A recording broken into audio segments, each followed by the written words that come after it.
Tumataas daw ang bilang ng mga mag-asawa sa Estados Unidos na pinipili ang isang child-free lifestyle, ayon sa isang artikulo ng Time magazine. Sa ganitong paraan daw, mas na-enjoy ng isang mag-asawa ang kanilang relasyon at mga pansariling interes.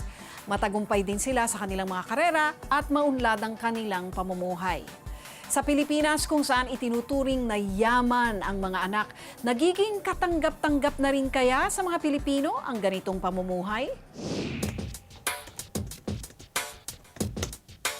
Hindi lamang sa ibang bansa, nauuso sa mga mag-asawa ang hindi pagkakaroon ng anak.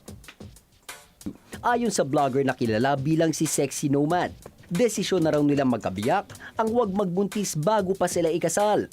Kasi nanliligaw pa lang siya sa akin. Sinabi ko na sa kanya na huwag ako. Di ba sabi ko sa'yo, pinagtawanan ko siya. Kasi kilala niya ako eh.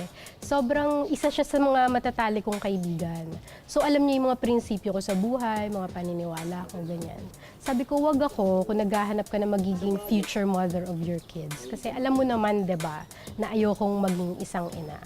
Tapos inamin niya sa akin na medyo may pagkaganon din pala siya. Para kay Jen, ang pagiging child-free ay isang daan para makalaya sa hirap na maaga nilang naranasan sa pagtataguyod ng kanilang mga pamilya. Actually, kasi ang dami namin pinagdaanan eh. Parang 21 years old pa lang kami. Pero feeling namin 30 or 40 na kami. Sa dami ng mga responsibilidad namin sa pamilya, yung mga problemang pinagdadaanan namin sa kanya-kanya naming personal life. So parang ang bilis lang naming nag-mature. Kaya ang 11 taon nilang pagsasama, ginugol nila sa mga bagay na makapagpapasaya sa kanilang buhay mag-asawa, gaya ng pagbabiyahe sa iba't ibang lugar. Ang di pagkakaroon ng anak ay di kinalakihang ugali ng mga Pinoy, lalo't sanay tayong may junior sa halos bawat pamilya.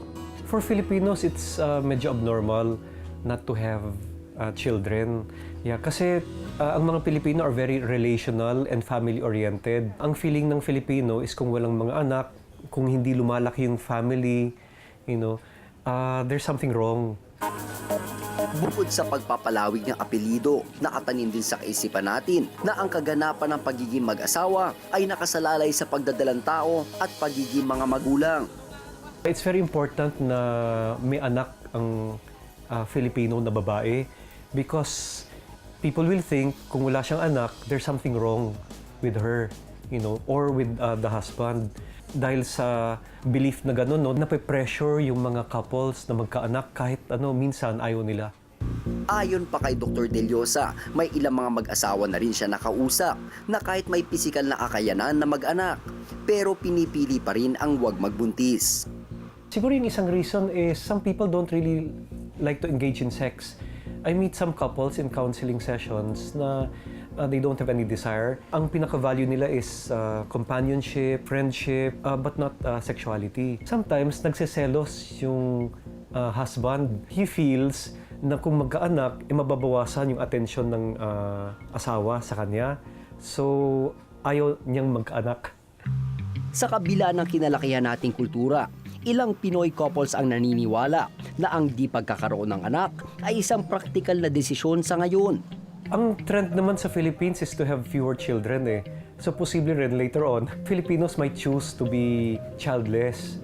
Yeah, in that case, mas magiging free sila to enjoy themselves as couples. Mas magiging free sila also to enjoy yung naipon nila. Sa hirap ng buhay ngayon, dumarami na raw yung mga Pinoy couple na ayaw magkaanak o yung mga tinatawag na child-free couples. Bukod sa laki ng budget na kakailanganin sa panganganak pa lamang, patuloy na rin ang pagtaas ng presyo ng gamot, gatas at tuition fee ng mga bata. Ang mga gastusin sa pagbubuntis at pagpapalaki ng anak ang numero unong isinasaalang-alang ni Mariel at ng kanyang mister. Mag-asawa na kayo. Gusto nyo ang isa't isa. Paano kung magkaroon kayo ng anak? Magkaroon kami daw ng anak. Tapos wala namang stable na trabaho yung asawa ko. Yung mga bata ang kawawa. Gusto niya, pagka nagkaanak ako, yung bata hindi na mahihirapan para maganda yung magiging buhay. Saka ayaw niya dito. Gusto niya malayo sa dito, sa lugar na to. 8 taon nang nagsasama sina Mariel at kanyang kabiyak, pero napagkasunduan nilang magbuntis 5 taon pa mula ngayon. Kasi nakikita namin sa pinsan nilang may maraming anak, tapos walang trabaho. Saan-saan lang pumupunta yung mga bata. Parang naano din siya yung asawa ko na mag-aanak muna kasi bata pa. Sabi niya sa akin, mga 30 years old, pwede na siguro kayo mag-anak. Siya, 30 years old siya, pwede na habulin daw eh. Sa pananaliksik ng reaksyon, hindi biro ang magpalaki ng isang anak mula pagbubuntis hanggang manganak, hanggang sa pagpapaaral ng bata. Hindi bababa sa 2 milyong piso ang kakailanganing pag-ipunan. Malaking biyaya man ang magluwal ng panibagong buhay. Mas tinitimbang na raw ng ilang mag-asawa sa ngayon ang kaakibat na responsibilidad para magpalaki ng anak. Siguro yung mas pipili na maging childless will be those people who are more educated at saka yung medyo may kahirapan sa buhay kasi they want to postpone eh. They want to take care of themselves muna. Ayaw nilang mag-raise ng children na nahihirapan yung children. So they want to postpone it. Yung mga mas educated naman, mas marami silang pursuits eh. May academic pursuits or may career pursuits. So mas gusto nilang mag-achieve muna bago magka-children. Ang desisyon na maglimita ng supling o tuluyan ng huwag magbuntis ay hindi dapat husgahan. Dahil gaya ng desisyon naman na magkaroon ng maraming anak, ito ay simpleng pagpili lamang ng ikaliligaya at ikabubuti ng buhay ng mag-asawa.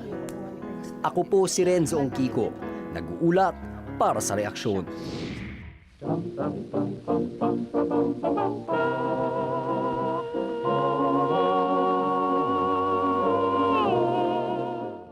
Taft, Biyernes, alas 2 ng hapon. Parang holiday. Bus lang pala eh. Relax ka lang, Jun. Bus lang talaga, tol. Bus lang pala eh. Alam mo, may ko lang na-discover, may puno pala sa PGH. Bus lang talaga eh, no? Bus lang. Wow, na-imagine mo ba na magiging ganitong itsura ng Maynila on a Friday, hapon, simula ng rush hour? Bus lang pala. Kasi nga naman, di ba? Tingnan mo to. Hindi kayo matchbox, hoy. Yung mga koloro may magbalot-balot na. Malaki na nga ang sasakyan, malaki rin ang katakawan at pag nanais yung kumita. Nga naman, dumadami kasi ang mga sasakyan pero hindi naman dumadami ang mga daan sa syudad na ito. Ang problema sa ating mga Pinoy, gusto natin, bumababa tayo mismo sa harap ng bahay natin or kung saan ba natin gusto. Ayaw nating maglakad kahit ilang metro lang. Ano tayo, royalty? Ano, dito tayo bababa? Doon pa. Layo pa nito yan, sa may punong kahoy. Kaya doon pa. Seryoso ka? Oo, yan. Yan. Okay na to. Dito mismo? Okay na to. At ito talaga ang nakakainis. Hindi uunlad ng Pilipinas kung ang ugali natin ay ganito. Gusto natin sa mismong harap ng bahay tayo binababa ng tricycle o pedicab. Baka gusto mo pa ng red carpet at banda, Your Majesty. Kahit saan na lang, pwede kang bumaba. At nagtataka ka kung bakit hindi maayos-ayos ang traffic sa Pilipinas. Tingnan mo Singapore, Hong Kong, Japan at lahat na maunlad na kapitbahay natin sa Asia. Lahat may matinong train system. Lahat may maayos sa bus stops na talaga namang sinusunod. Ang mga tao marunong maglakad. Kaya siguro, refleksyon ito ng pangkalahatang ugali at kultura natin. Kaya naman siguro, umaasenso sila. At tayo, ganito pa rin. Ito kasi problema sa Pilipinas. Lahat may karapatan. Gusto magbaba dyan? Oo, ang mga to, iniisip nila na may karapatan silang bumaba kahit saan nila gusto. O kaya may karapatan silang sumakay kahit saan niya gusto. Kasi karapatan niyang huwag maglakad kahit mula dito lang hanggang dito. Ang mga driver, may karapatan kumita. Ganon din ang mga operator. Pag pinagbawalan mo naman ng mga pedicab, tricycle at kuliglig, tinatanggalan mo naman sila karapatang maghanap buhay. At tinatanggalan natin karapatan ang kanilang mga kamahalan na ihatid sa harap mismo ng kanilang mga palasyo. Ay, Diyos ko, bus talaga. Bus lang naman pala problema eh. Alam mo, paano kaya kung sagarin na natin? Sagarin na natin. Tanggalin na rin natin ang mga jeep. Dahil bukod sa mausok at mainit, ang Jologs tingan, di ba? May nakita ka bang jeep sa loob ng Bonifacio Global City o Ayala Alabang? Waklas eh. Mukhang tindahan ng scrap metal na umaandar o gumagalaw.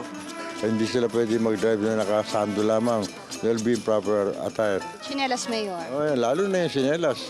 Baka may alipo nga pa yung paano nila. Kaya, damihan na lang ang tren na may istasyon sa bawat sulok ng bansa. Sa ikuunlad ng bayan, tren ang kailangan.